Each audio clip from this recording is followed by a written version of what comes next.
आसमान फट गया। एक ऐसा दृश्य जिसने सभी को चौंका दिया। एक अंधाधुंध रोशनी फूटी जिसने हकीकत के ताने बाने में एक छेद कर दिया। ये रोशनी इतनी तेज थी कि किसी ने भी पहले कभी ऐसा कुछ नहीं देखा था। ये कोई मामूली बात नहीं थी, यह एक असाधारण घटना थी जिसने सभी को हैरान कर दिया। ये स्पेस टाइम में एक दरार थी, दुनियाओं के बीच एक पुल। यह पुल दो अलग अलग दुनियाओं को जोड़ने वाला था। क्या चक्र है? यह चक्र इतना शक्तिशाली है कि इसे समझ पाना मुश्किल है। यह इतना ताकतवर और अनजाना है। यह शक्ति किसी भी चीज से परे है जिसे हमने पहले कभी महसूस किया है। दो दुनिया बहुत अलग, फिर भी अजीब तरह से एक जैसी टकराने वाली थी। यह टकराव एक नई शुरुआत का संकेत था। एक तरफ निंजा वर्ल्ड, नारुतो उजुमाकी का घर। यह एक ऐसी दुनिया थी जहां निंजा अपनी कला में माहिर थे। दूसरी तरफ ग्रैंड लाइन, जहां मंकी डी, लफी ऊंचे समुद्रों में सफर करता था। यह एक ऐसी जगह थी जहां समुद्री डाकू अपने सपनों का पीछा करते थे। उनकी किस्मत इस कॉस्मिक अनोमली से जुड़ी हुई, हमेशा के लिए बदलने वाली थी। यह एक ऐसा मोड़ था जो उनके जीवन को हमेशा के लिए बदल देगा। वाह, ये क्या फीलिंग है। यह एक ऐसा अनुभव है जिसे शब्दों में बयां करना मुश्किल है। ऐसा लग रहा है जैसे कुछ बड़ा होने वाला है। ये एक ऐसा क्षण है जिसे हम कभी नहीं भूल पाएंगे। एनर्जी का झटका पूरे डायमेंशंस में महसूस किया गया। यह झटका इतना शक्तिशाली था कि इसे हर कोई महसूस कर सकता था। नारुतो हिडन लीफ विलेज में मेहनत से ट्रेनिंग करते हुए अपने लक्ष्य की ओर बढ़ रहा था। एक बहुत बड़े चक्र को महसूस किया। यह चक्र इतना शक्तिशाली था कि नारुतो को भी हैरानी हुई। यह अनजाना था, ताकतवर था और यह उसकी तरफ आ रहा था। यह एक ऐसा क्षण था जिसे नारुतो कभी नहीं भूल पाएगा। लफी थाउजेंड सनी पर अपने क्रू के साथ दावत का आनंद लेते हुए अपने दोस्तों के साथ खुश था। एक अजीब सी खिंचाव महसूस किया। यह खिंचाव इतना अजीब था कि लफी को भी समझ नहीं आया। उसके इंस्टिंक्ट्स ने खतरे की चेतावनी दी। यह एक ऐसा खतरा था जिसे लफी ने पहले कभी महसूस नहीं किया था। एक एडवेंचर शुरू होने वाला था, लेकिन ऐसा नहीं जैसा उन्होंने कभी सोचा होगा। यह एक ऐसा सफर था जो उनकी कल्पना से परे था। नारुतो एक अजीब जहाज के डेक पर दिखाई दिया। उसे समझ नहीं आ रहा था कि वह यहां कैसे आया। वो अजीबोगरीब लोगों से घिरा हुआ था। ये लोग उसके लिए बिल्कुल नए थे। उन्होंने स्ट्रॉ हैट पहनी हुई थी, अजीब हथियार चलाए और डेविल फ्रूट्स की बात की।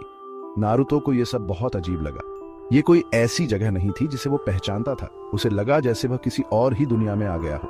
तुम अजीब लोग कौन हो और तुमने मेरे क्रू के साथ क्या किया है? नारुतो ने गुस्से में पूछा।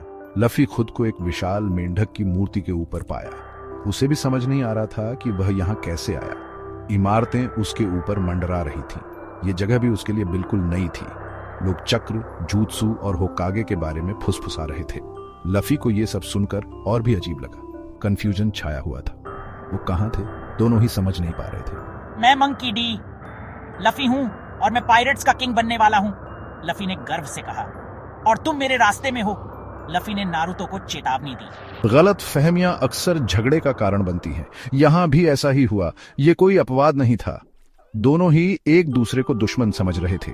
नारुतो उन्हें दुश्मन समझकर लड़ाई के लिए तैयार हो गया। उसकी आंखों में गुस्सा था। लफी, जो कभी भी किसी चुनौती से पीछे नहीं हटता, उसके रुख से मिला। टकराव तय था। दोनों ही अपनी अपनी जगह पर अडिग थे। दो दुनियाएं सबसे विस्फोटक तरीके से टकराने वाली थीं। ये लड़ाई यादगार होने वाली थी। लड़ाई एक दहाड़ के साथ शुरू हुई। यह एक ऐसा क्षण था जिसे कोई भी भूल नहीं सकता था। नारुतो नारंगी और नीले रंग का बवंडर नाइन टेल्ड फॉक्स की शक्ति को उजागर करता है। उसकी ऊर्जा चारों ओर फैल रही थी। उसका रसेनगन शुद्ध चक्र की एक घूमती हुई गेंद लफी की ओर बढ़ी। यह एक विनाशकारी हमला था। ये लो रसेनगन, यह तुम्हें हिलाकर रख देगा। लफी मुस्कुराते हुए गियर सेकंड एक्टिवेट करता है। उसकी आत्मविश्वास भरी मुस्कान ने सबको चौंका दिया। असंभव गति से हमले को चकमा देते हुए उसकी हरकतें धुंधली हो गईं। यह एक अद्भुत दृश्य था। गियर सेकंड, अब देखो मेरी असली ताकत। तुम तेज हो, लेकिन क्या तुम इसका मुकाबला कर सकते हो? यह एक चुनौती थी।